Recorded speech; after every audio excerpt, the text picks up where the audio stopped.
You don't mind? So, welcome everyone to today's online session about athletic scholarships in US universities, brought by you by Education USA. We are excited to have really two wonderful guest speakers, Elizabeth Thompson, NCAA Associate Director of International Outreach and Strategic Partnerships, and Sean Sloan, Recruitment Manager at St. John's University. In this session, we'll explore how international students can pursue athletic scholarships to study in the United States. So whether you are a student athlete or just curious about the process, we'll cover everything you need to know. Get ready to learn about opportunities and the requirements. If you would have any questions, feel free to type them into the Q&A box. You see it on the bottom of your screen, and we'll reserve some time at the end of the session to address your questions, okay? So, Elizabeth, we are good to start. All right, good evening, and thank you everyone for joining us. I am Elizabeth Thompson with the NCAA, and I'm joined by my colleague Sean from St. John's University. So we are excited to give you an overview of what U.S. sports scholarships look like in the United States and how to navigate that process. So some things that we'll go over today is the registration process, what subjects you need to be studying in secondary school, and what we refer to those as core courses, what grade point average you need to have in those specific subjects. We'll then talk a little bit about the recruiting process and submitting academic records to the NCAA. So your transcripts, your diplomas, certificates, etc., and how that process goes. And then I'll conclude things with some resources for you to leave with today to have. And then I'll kick it over to Sean so he can talk to you a little bit about his specific school. So you can have an example of an NCAA college or university and what that experience might be like on that campus. So this first image here, I would suggest if anyone has smartphones out or the ability to take a photo, this is a really good image for you to have that really helps to navigate the college process and becoming a student athlete at an NCAA school. So there are a lot of steps involved. And so we would say starting with the NCAA is your first step. And that would be registering with us, making sure that you're taking the right subjects in school. You can start with a free profile page, which I'll cover today, and then transition that over to an NCAA sub-certification account, which is what you need in order to be actively recruited by an NCAA school, making sure that you're studying the right subjects and courses throughout grades 9 through your graduation in order to be academically eligible to receive that scholarship, which we'll go over. Applying to the colleges or universities that you're interested in. You might be offered what's called a national letter of intent. Again, we'll talk about that. That is an agreement between you and the school for that scholarship for 1 year. Making sure you're certified as an amateur in your sport, graduating from school, going through the process of submitting your proof of graduation, being certified by the NCAA so that you can receive that scholarship, which then the school will issue you an I-20. You need that to set up an embassy or a consulate or a visa appointment. Then after you have that interview, you would then receive your F1 visa, which is needed for you to travel to the United States. And ultimately, the finish line there would be arriving to campus to play your sport and to be a student athlete at that college or university.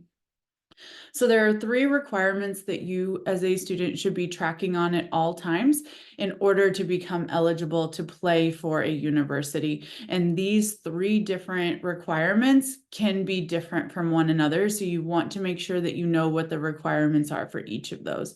So the first requirement is what your school or your country requires of you to graduate. And that is most important. So making sure that you're doing everything that you need to do to graduate from secondary school in your country. The second is what we'll talk about today, which is NCAA requirements. So what you need to do academically to be eligible to play for an NCAA school. And then last would be the university admissions process. And that's where, Sean will be a good resource for you as to what the requirements are to be admitted to his university. But every university might be different. So if you're interested in applying to maybe 4 or 5 different schools or being recruited by more than one school, you need to check with each university as to what their admissions requirements are, because those can differ from school to school, and they will also differ from what the NCAA's requirement is for you to play, as well as what the requirement is to graduate from your secondary school. So one of the things that's important is to make sure that you're applying and being accepted to the school that's recruiting you, because the admissions process is separate than the NCAA. So a lot of students think, well, I was cleared by the NCAA, so it must mean I can go to any NCAA school. No, you still have to apply and be admitted to those schools. And the reverse is the same. Just because you're admitted to the school does not mean that you are necessarily eligible to play a sport for that school. It is 2 different processes, and you want to make sure that you're registered with the NCAA to be certified to play a sport for any NCAA school at the Division 1, 2, or 3 level, and then also making sure that you're applying to those schools. So first, we're going to talk about the registration process. So the first step is to register with the NCAA. You can do this as young as grade 9 or grade 8 so that you know what you need to do to be eligible. But if you are in grade 10 or grade 11 or 12 in your country, it's not too late. This is just the recommended time to start. So if you go to our website, which is eligibilitycenter.org, that is where you'll see the button in the middle of the page that says register, and that will take you to 3 different account types. And we will talk about each of these account types and what those mean. We recommend for younger students, so if you're joining us today and you're in grade 9 or grade 10, start with that free profile page. There's no fee associated with it. Again, if you have smartphones, you can scan the QR code there, and that will take you directly to signing up for that free profile page. This is a account type that's available to everyone. There's no fee associated with it. And then once you start to be actively recruited by an NCAA college or university, meaning a coach has reached out to you or had communication with you, then there's a button in that account where you can transition that over to our next account type, which is the account type that you need in order to play for a school and in order to be certified. So this is our academic and amateurism certification account. It's what you need to visit a school, to sign with a school, receive an athletic scholarship with the school. There is a one-time $160 fee to register for that. There is a fee waiver option, so you can click fee waiver to find out more information if you would qualify for a fee waiver for that. And then our last account type is the amateurism only certification account. So if you're interested in going to a Division 3 school, this is the account type that you would need. So the account type we just talked about, the full certification account, covers all options Division 1, 2, and 3. But if you know specifically you want to go to a Division 3 NCAA school, they only require you to be certified as an amateur and not the academic portion. And that's because they don't offer sports scholarships. All of their scholarships are academic or merit-based. And because of that, for Division 3, this is the only account type that you would need. There is a one-time $70 registration fee for that account type as well. So next, we're going to talk about the subjects that you need to study and what is required to be eligible. So if you have a smartphone, again, I would encourage you to scan this QR code. This is going to take you to a resource which is going to show you what are different acceptable courses that we look at for NCAA purposes. So we know in school you're studying all various subjects that are needed for graduation, but for NCAA purposes, we are going to be looking at specific areas when calculating your grade point average to determine if you're eligible and to make sure that you're on track to be eligible for your scholarship. scholarship. The reason the subjects that you see here on the screen are what are required to be eligible for NCAA is because this is based on what higher education or university curriculum in the United States is structured for. And these subject areas set you up most for success in that first year at a US college or university. So we would be looking for 4 credits, so 1 credit per year of English. If you've studied English and native language, you would get 1 credit for each of those. So English, mathematics at the Algebra 1 level or higher, natural or physical science courses. Those are things such as biology, chemistry, physics, earth science. All of those can count as a science. Each of those would be worth a half a credit per year. So you would need 4 years worth of a science credit to get you to the 2 credits. 1 extra credit of English, native language, math, or science, which again, you should have if you have English, native language taken each year. So that should not be a challenge there. Social sciences, things like history, government, civics, law, all of those can count as social sciences. And then 4 credits of additional course. So if you've studied an additional language beyond English or your native language, that can count there. If you've taken like a world religion course or a general philosophy course, those could count. And also if you have, for example, if you studied English for 4 years and native language for 4 years, you probably have 8 credits of English and native language. So those 4 extra credits beyond that first bucket can fall into that other basket that you see in the bottom there. So making sure that when looking at your year 9 transcript through your graduation transcript for Division 1, we would look at your transcripts for each year to make sure that you're meeting these requirements. If you scan the QR code here, this will take you to our website, which is where you can find country-specific information. So whether you're from Latvia or Estonia or Ukraine or wherever you're joining us from today, if you click on this QR code, you then would select on the region of the world that you're from. You would get a drop down of countries. You can then click on your country, and that will give you information that you can find as to what are acceptable proof of graduation, grading scales, etc. So scanning that QR code takes you to this website. You'll see the different parts of the world listed there below. And then, for example, if you had clicked on Latvia, our host for today, you would get a PDF or a link to a website that would look like this. And this is what our country-specific information is. We have it for over 176 different countries. It's going to tell you what year 9 is called. So I mentioned that we look at courses from year 9 and up. We know what that's called, and every country may differ. So you can reference what we're looking at there in that second box on this resource. What do we consider to be the native language when looking at core courses on your transcripts? That will be listed there. What is the expected timeline for graduation? So you must graduate on time with your country based on what that expected timeline is for full-time enrollment without any delays. And this will outline that for you. So for a student from Latvia, we would expect you to graduate in 12 years or 4 years from that start of year 9.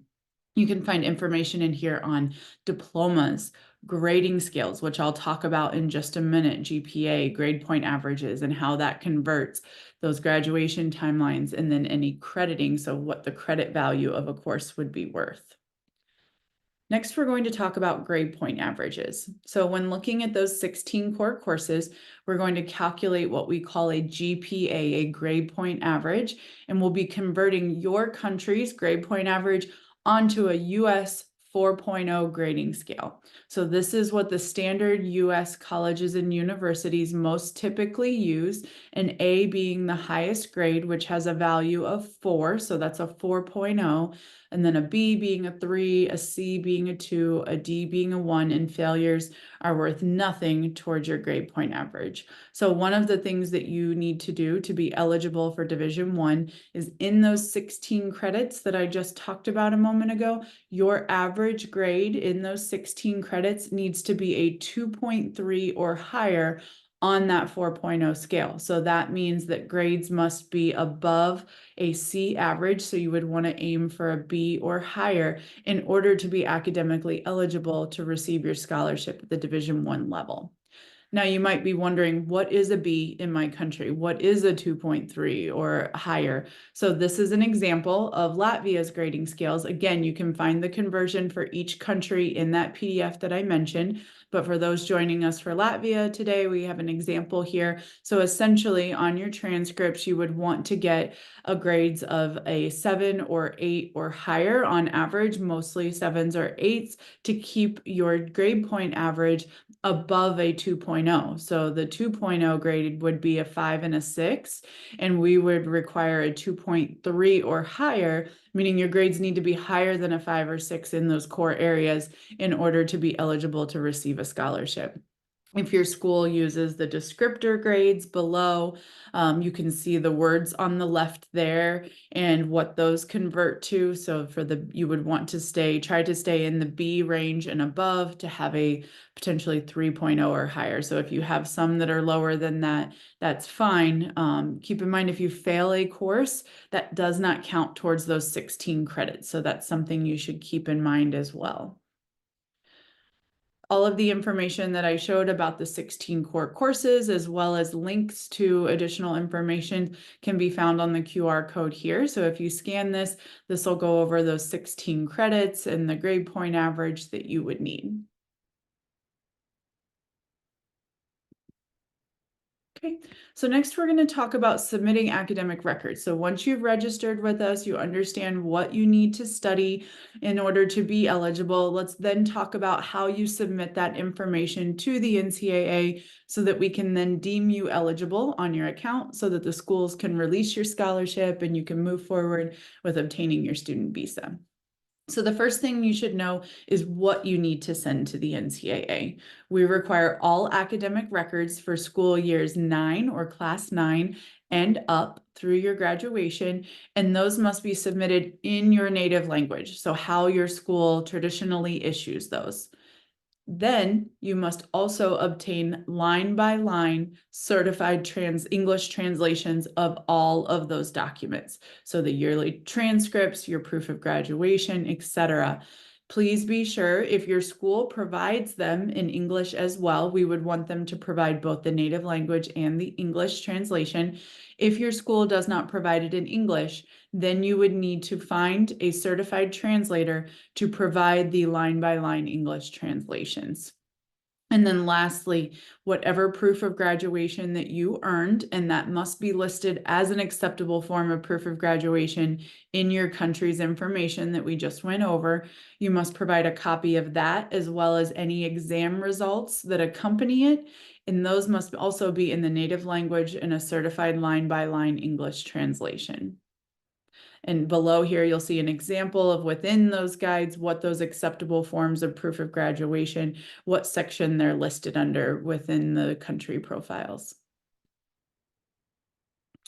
So again, those must be submitted by your school. So we need them to submit certified copies, and we cannot return any original documents. So we always encourage your school to email those, and I'll talk about that on the next slide. If English is not the native language, we must have certified copies in the native language as well as the translation. It must be a word-for-word, line-by-line translation. We do not want a translator to try to convert those or evaluate those transcripts to what they feel the US grades are. So if your school used a 10-point grading scale, that 10-point grading scale is what should be on the English translation. If they used descriptors like very good and those were in your native language, those should simply be translated into the English language and not converted into any alpha grades or US grades. So that's very important because we will see a lot of students, some of their admissions offices to the schools that they are applying to may require an evaluation where they convert to US grades. That is not acceptable for NCAA eligibility. We simply want a translation and not an evaluation. So make sure that you don't send an evaluation of your records to the NCAA. So next, let's talk about where to submit the documents and how to submit them. So academic records, as of May 1st of this year, we are out of our COVID policy, which means we've gone back to the original document submission policy. So all academic records must come from your secondary school, or the translation may come from the translator, but the school issued documents, those have to come from your school, from their email address. So you'll want to have them scan all of your records and email it to ec-processing@ncaa.org.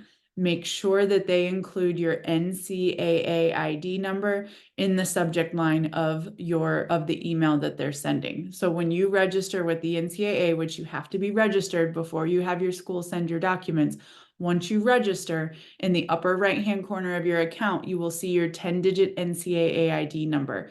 You have to provide that to schools so that they can actively recruit you. You would also want to give that number to your secondary school so that they can include that in the subject line of the email, so that when those records are sent to the NCAA, we know what account they belong to, so that we can get those put on your NCAA account for evaluation. So next, we're going to talk a little bit about the recruiting process. Now that we've covered the academics and what to submit, are you being recruited? So by definition, if a NCAA coach is doing any of the following, this is what we define as recruiting. So if they're calling you, if they're sending you a message on WhatsApp, if they're emailing you, if they're sending you a direct message on social media, visiting your school, offering for you to come visit their school, issuing you a national letter of intent, offering you a written scholarship offer, all of those things are considered actively recruiting by an NCAA school. So in most cases, that can start as young as year 9, where they send you materials about their college or university. But in most cases, that would happen the summer before you enter grade 11. We have different recruiting calendars depending on the sport. So if you go to our website, on.ncaa.com/recruitcal, you'll see it there at the bottom. That is where you can find information on all of the different recruiting calendars per division and per sport. So our universities are broken up into 3 divisions and in 24 different sports across men's and women's sports. And the time period in which those coaches can recruit varies per division and per sport. So there are lots of different terms that you may hear in the recruiting process. That's why I would encourage you to go to this website so you can find out when college coaches can contact you, how they can contact you. So if you emailed a college coach and you did not hear back, it's not necessarily that they aren't interested in you. It just may be a time of year that they're not allowed to do any recruiting or coaching. So that may be what's referred to as a dead period or a no contact period, or depending how old you are. If you're only in grade 9 or grade 10, they may not be able to contact you yet. That might start to be available the summer after grade 10. All of those are information and things that you can find on our website that talk more about that. I would also encourage you, if you're reaching out to coaches to show your interest, reach out to the assistant coaches. So go to the university's website. So let's use St. John's for an example. If you go to St. John's website, go to their athletic department page, click on their staff directory, then you should see a list of sports and staff per sport. So if you're interested in, tennis, we'll use for an example, click on the assistant coaches or, the specific event coaches and email those assistant coaches with your sports resume. If you have an international ranking, where you rank internationally, if you have played against ranked players, that information. All of those are things that you can do to show your interest in playing the sport for that college or university. And again, if you don't receive a response, it's not necessarily that they aren't interested. It just may be a time of year or based on your age where they're not allowed to respond. So be sure to use that recruiting calendar resource to find out for your sport when colleges can recruit you. We have an interactive map on our website where you can research all of the different schools and the programs that are offered to find out if that is a school that's of interest to you. So be sure to use all of those resources available. And then just best practices. So emailing those coaches is obviously a best practice. Include your name, your position, and your NCAA ID number. Again, you'll find that in the upper right-hand corner of your NCAA account. Also, what year you're graduating. When do you plan to enroll at an NCAA school? I know for international students, it's much more difficult and financially costly to make visits to schools.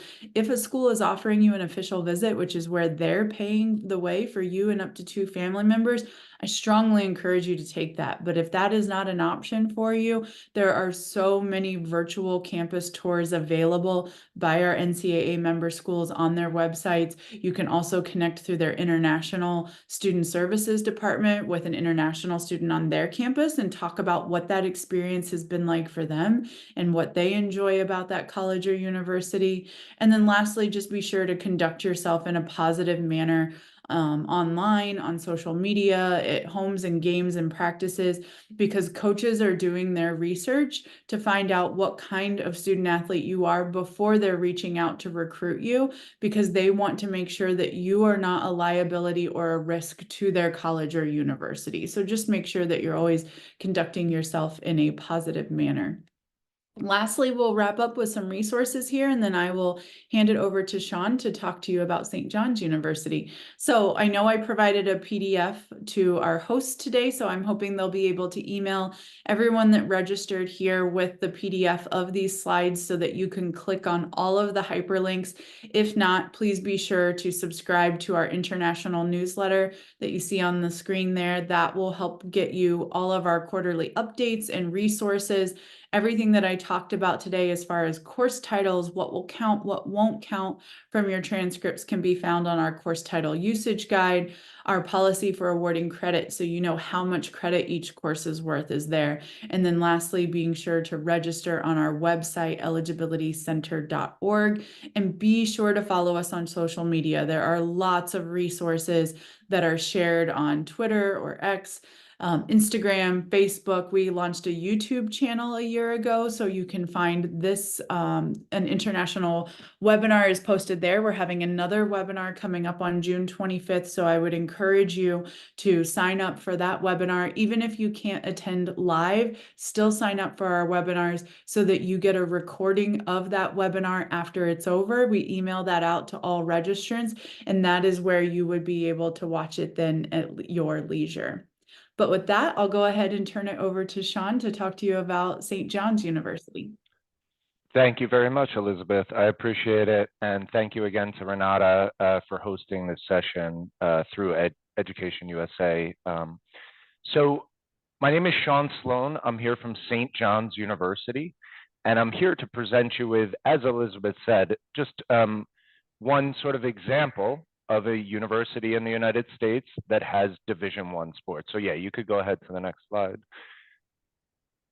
This is just our mission and values, a bit about who we are. We'll just move on though. I want to focus today on the sports. A little bit more about St. John's University to give you a sense of our size and our diversity. We have about 20,000 students currently enrolled from nearly 120 different countries. And 17 Division I NCAA sports. So we'll detail those for you in a minute.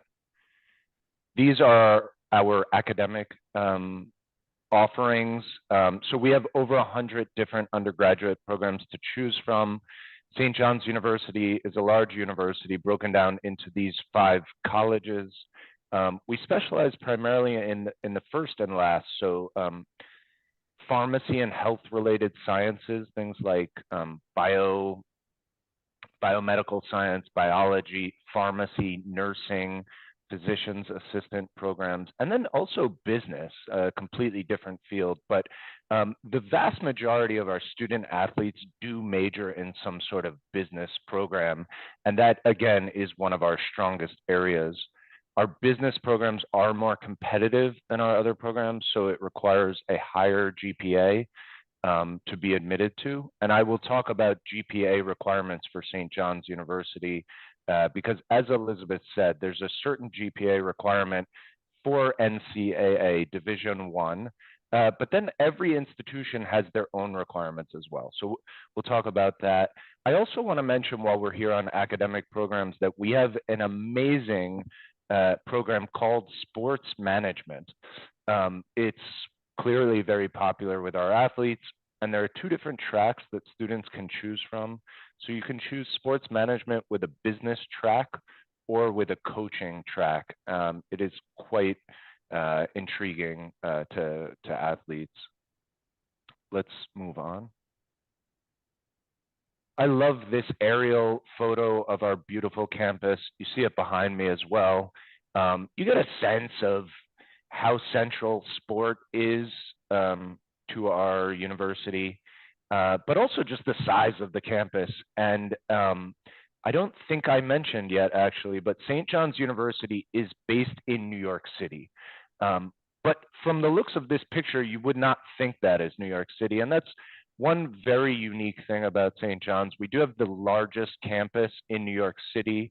It's over 100 acres. This is a beautiful green gated private college campus. And you really can't find anything quite like this in New York City. So we're very proud of the fact that we offer students both this lovely, peaceful, large campus and New York City at the same time. Let's move on. Students have the option to live on campus, but I show this picture more to give you a sense of, day-to-day life on the St. John's Rome campus. That's a dormitory behind the students, but you see just students playing casual pickup basketball and others eating their lunch maybe and studying outside. Let's move on to the next slide. So there's casual sports going on every day on campus. Again, you can just pick up a basketball anytime. But this is a list of our, let's say, more serious sports, starting with the most serious and what you're all really here for. So again, we are NCAA Division I for all of our teams. These are the women's teams on the top, and then the men's teams are listed as well. Again, all Division I. We also offer what are called club and intramural sports. These are pretty competitive as well, but nothing like the NCAA D1 level, and they do not come with scholarships. So the Division I sports, again, are listed across the top, and scholarships can be given to student athletes if they are being recruited by a coach of one of these Division I sports. I'd also just like to mention, as it says here, St. John's is really known as New York's team. For New York City, we are far and away the most competitive NCAA institution in New York City. So we're really known as New York's team. It's a very exciting university to be a part of if you like sports. We are primarily known for our basketball team. And one interesting fact is that over half of our home games are played at Madison Square Garden. That is the home of the New York Knicks, the professional stadium, the professional team in their pro stadium in the center of New York City. That picture on the bottom right is inside of Madison Square Garden at a St. John's basketball game. All of our sports use a lot of the pro stadiums around New York City. For example, our tennis team plays some of their matches at the US Open Tennis Complex, and several of our other teams take advantage of the professional stadiums as well. This is just a little bit more about what I've already mentioned. So moving on, we're extremely generous when it comes to scholarship. All international students' applications will automatically be considered for academic merit-based scholarship. That's the last one on this list and the largest. So again, that's automatic with an application of St. John's. It has nothing to do with sport. That's purely based on academics. And scholarships range up to $34,000, which is approximately 2/3 of our tuition. So if an international student is admitted to St. John's, literally over 95% of admitted international students receive merit-based scholarship. Almost every international student will receive at least $15,000 per year in academic merit-based scholarship. Then for you athletes, it is your responsibility to contact our coaches. As Elizabeth said, try emailing the assistant coach first. I've already put a link in the chat to the St. John's staff directory for all of our teams. So you can find coaches' email addresses there. If you cannot find a coach's contact information, please feel free to email me. You'll have my email address in this presentation, and I can, provide you with coach's contact information. Then, so the coach, if they're interested in you as an athlete to play on their team, they will first need to see that you've been admitted to St. John's. I mean, they can begin the conversation first, but eventually they will need to see that you're admissible to St. John's University. They'll also be interested to know how much academic merit-based scholarship we've already offered you. And then they'll work with you and your family on a potential athletic scholarship that can be combined with the merit-based scholarship. Let's move on. Okay, so let's stay here on this slide for just a second because these are all good QR codes for you to scan. The large QR code on the right is the best one. That one signs you up for today's webinar. That shows early engagement with a university, which looks good when it comes time to apply. It will also get you on our email list. So you'll start to receive communications from St. John's if you scan this large QR code. And while I'm here, I'm realizing that I did not talk about GPA. So Elizabeth clearly mentioned that for Division I sports, you need a 2.3 GPA. That is somewhere in between a C and a B. And so she very rightfully said you should aim for a B average, which on the GPA scale is a 3.0. St. John's does not have an exact minimum cutoff, but we are looking to see closer to a 3.0 on the low end. We can accept down to about a 2.5 in some cases. But this is a good example to give you because a student with a 2.3 who would be eligible for Division I NCAA sports would most likely not be admissible academically to St. John's University. So just slightly higher would be all you would need to likely be admissible to St. John's University. So I think that gives you a clear example of the grades you would need. Again, on the Latvia scale, St. John's is looking to see about an average of 7 or higher. Again, that's not an exact cutoff, but that gives you a good idea of the low end of the range that we'd be looking to see. And with that, I've finished my presentation for today. So Liz, if you just hop to the next slide, I want to say thank you. Paul Diaz, I'm probably pronouncing it awfully bad, but thank you for joining us today. And please ask questions if you have them. Yes, I see we have questions in the Q&A box. Do you see the Q&A box? Would you like to try to answer them? Sure. I'll run down through the ones that look like they pertain to NCAA. So first question I see here is, what if your school refuses to send any emails to the NCAA? Yeah, we do hear that happens from time to time. We would just ask if the school would be willing to seal certified copies of your transcripts in a school stamped sealed envelope. So put it in an envelope, put the school stamp on the back, stamp those documents as school official. Keep in mind they need to be copies stamped by your school because we will not return those. And then you can mail those to the NCAA. I'll be sure to include the mailing address for all of you, but you can also find it on our website. If you go to eligibilitycenter.org and contact us, you can find our mailing address there that you could have those records sent to. Someone else asked, are there any NCAA recruitment events or trials that you hold in Europe?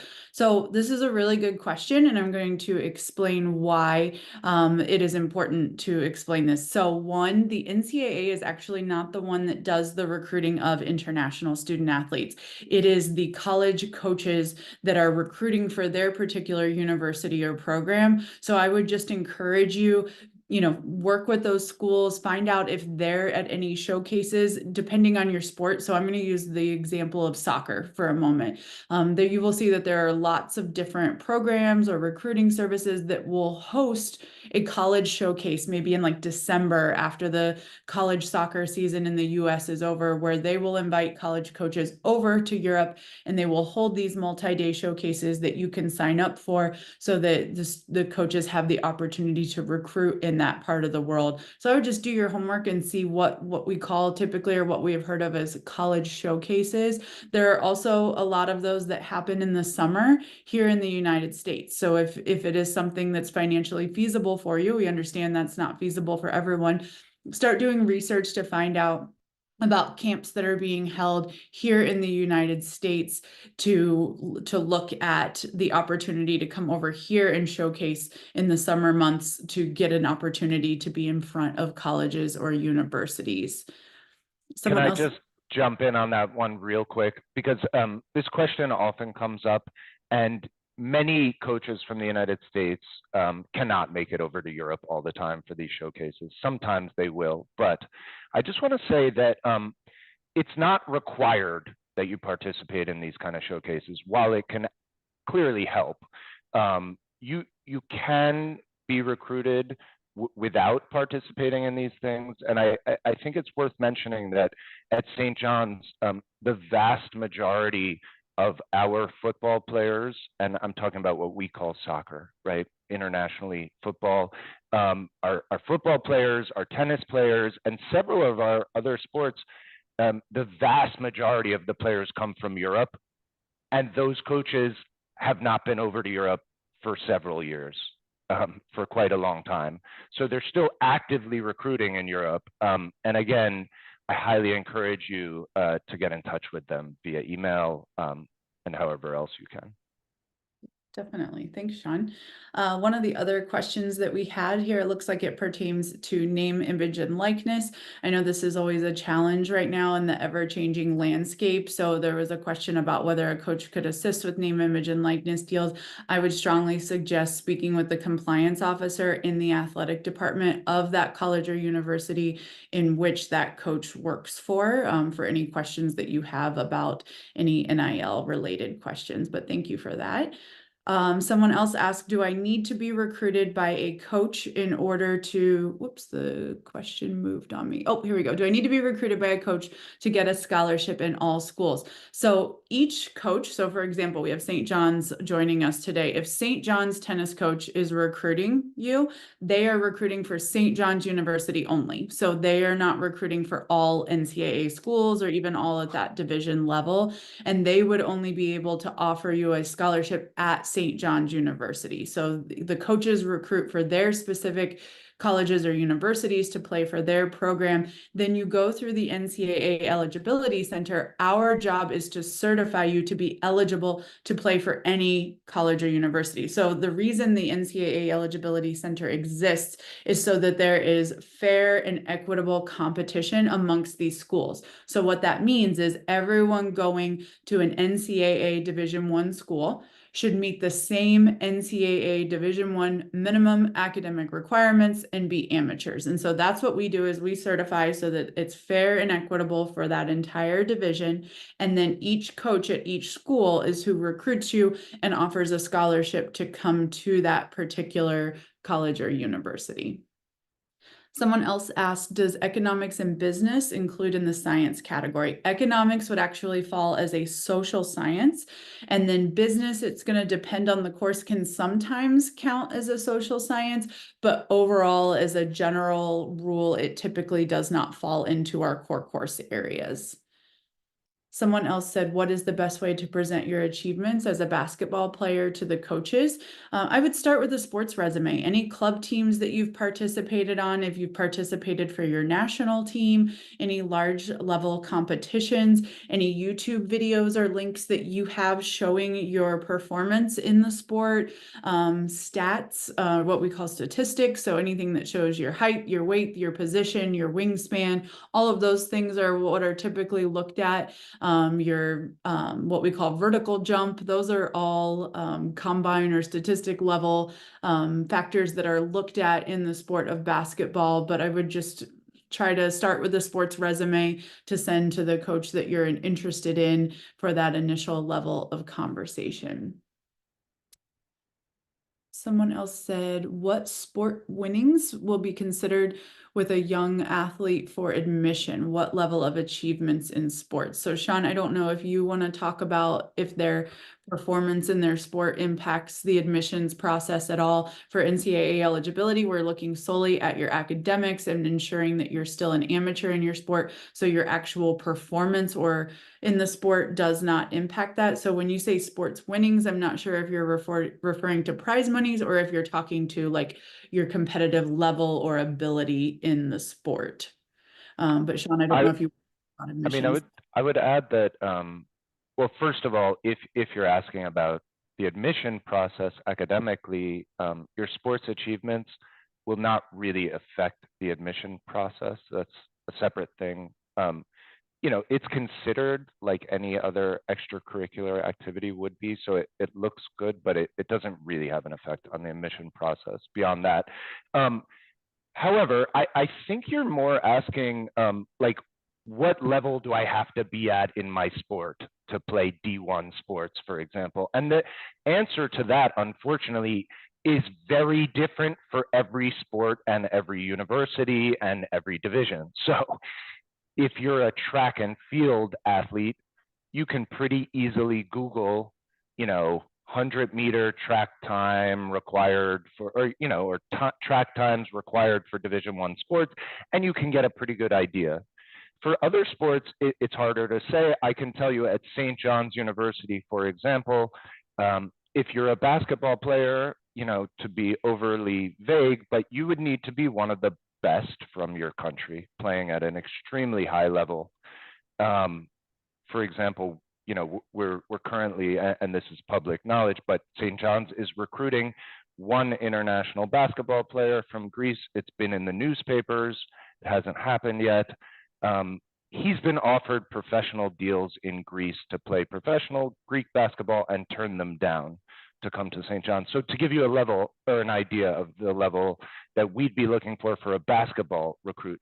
However, for a tennis recruit or a football recruit, while we'd still be looking for an extremely high level, it might not be that extreme, right? So I think the best advice I can give you is to talk with your coaches and your support staff and people you know, if you know anybody else who's played in the United States, about your level and about what division would be appropriate for you.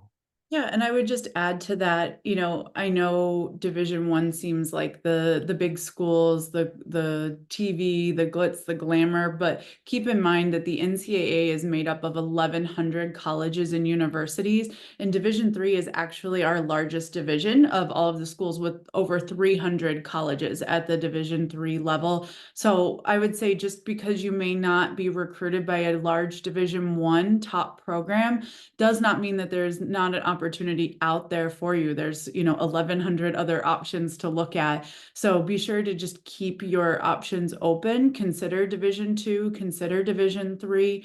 While Division III does not offer sports scholarships, they do still offer very large and very beneficial merit-based scholarships. So I would consider all of them when looking at your options. But just because Division I may not work out for you does not mean there might not be some wonderful opportunities for you at both the Division II or Division III level. Someone asked again about the school sending the documentation. So the only way digital copies can be emailed is if it is your school emailing them from a school email address. If the school is not willing to do that, then it does have to come via certified copies through the post or through the mail directly to the NCAA. So the only email option would be from your secondary school or the issuing body of those documents. Someone else. Still don't believe that really our schools would refuse, to send transcripts via email.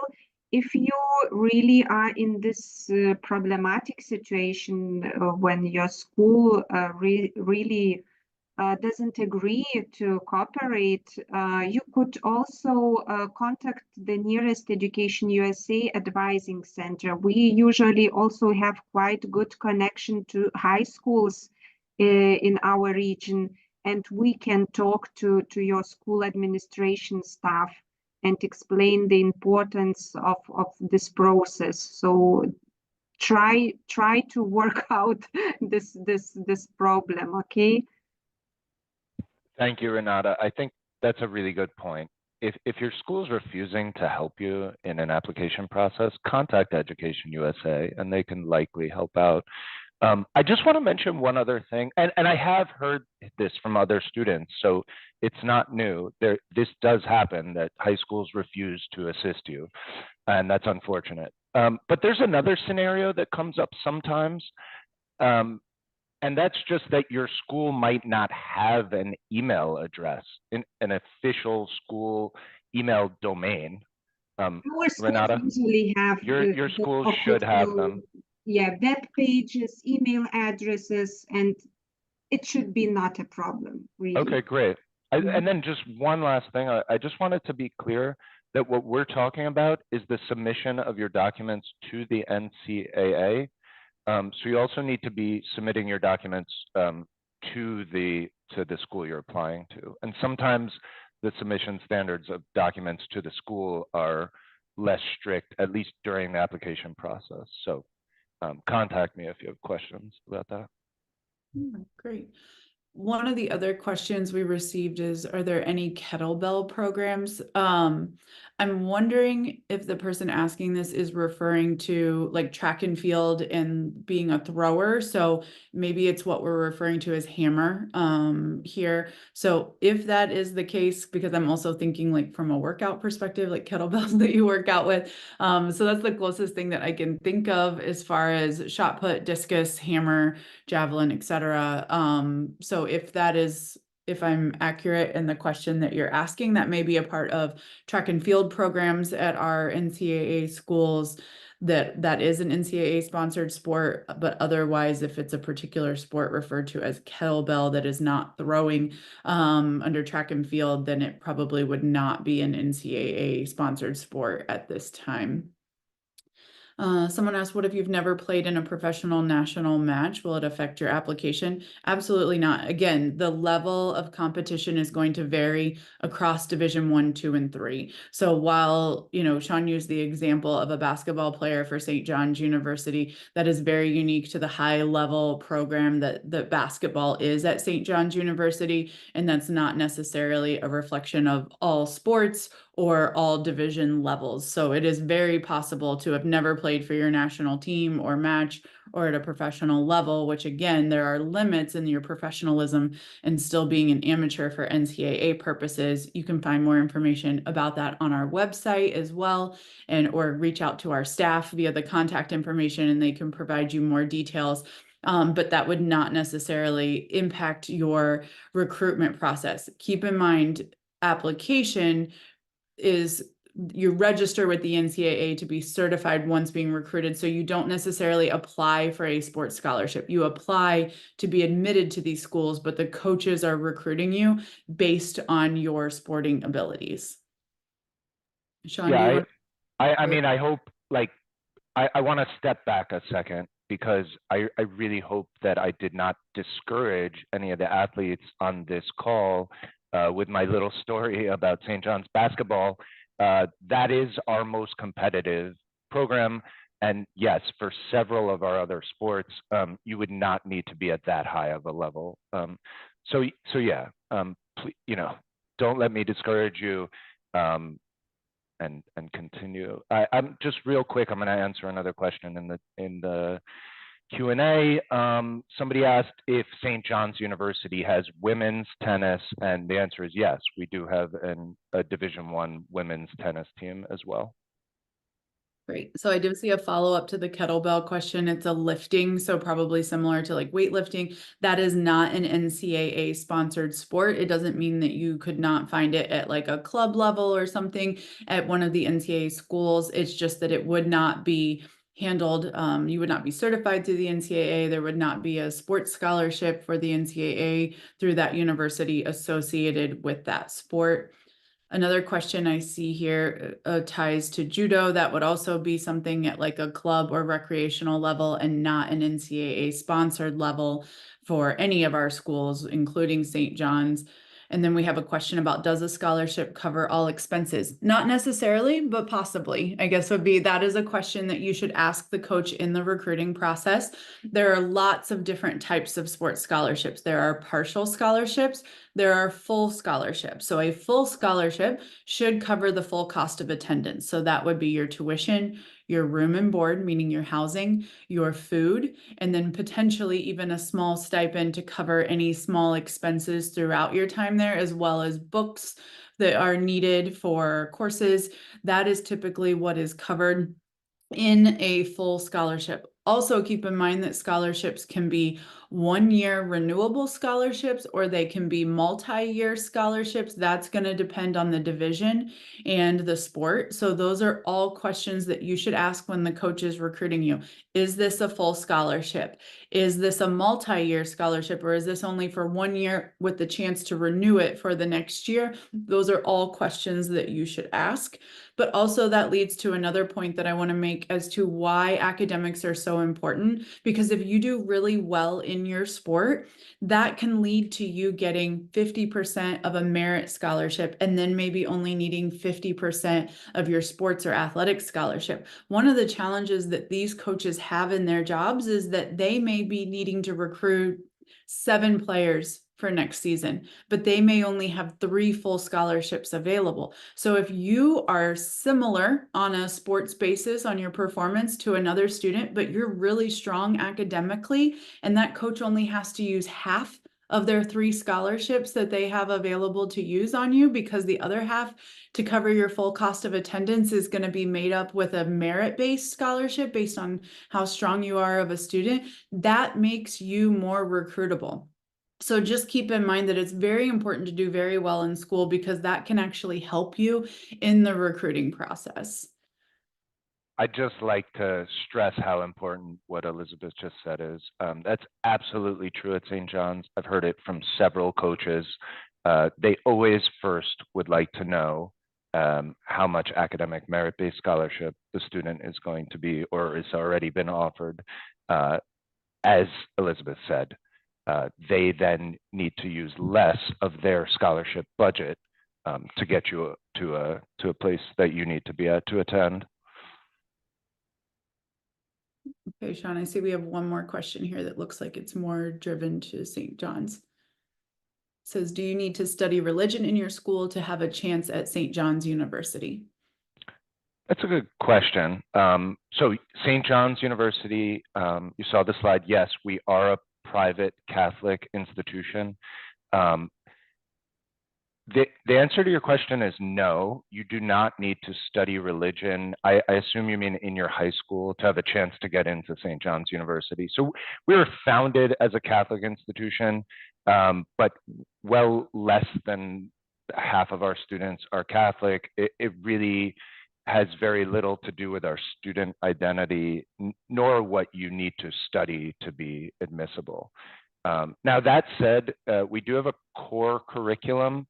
So at St. John's University, regardless of your major, all students need to take a series of courses, basically 1 or 2 from each field. So you'd be taking, 1 math, 1 science, 1 philosophy, and then one or maybe actually, I believe, two theology courses. So you will have a theology course requirement when you get to St. John's, but there are many different theology courses to choose from. And I've heard from many students that, you know, St. John's is a fantastic place, regardless of religious beliefs or background. We're extremely diverse with students from all over the world, all different religious backgrounds. We have prayer rooms for multiple religions, you know, for different religions. We also, well, for example, we have a Muslim prayer room. We offer halal food in the cafeteria, and it's just an extremely welcoming and diverse community. Yeah, and I think, Sean, that brings up a really great point to just talk about colleges and universities across the US in general, and not just specific to St. John's University. So many colleges and universities in the United States, especially a lot of the ones that are privately funded versus public schools, will typically have some type of religious affiliation. But that is why I would encourage you to work with their international admissions office, work with international student services, talk to a current international student athlete, maybe from your part of the world, as to what their experience is. So I personally attended a Division II private school here in the United States that had a religious affiliation, but it was one of the most inclusive campuses, like he said, with very non-denominational prayer rooms available. And you did not have to participate in those prayer or any type of, there were no mandatory religious services or anything. However, as a lot of smaller private schools do tend to be like what we call a liberal arts school, or a school that provides a required, what we consider to be more well-rounded curriculum, where you have to take music, you have to take art, you have to take religion, you have to take a, you know, history or political science course. So that is what is considered a core education, liberal arts education, and a science, to make sure that you have had the opportunity to study each of those areas.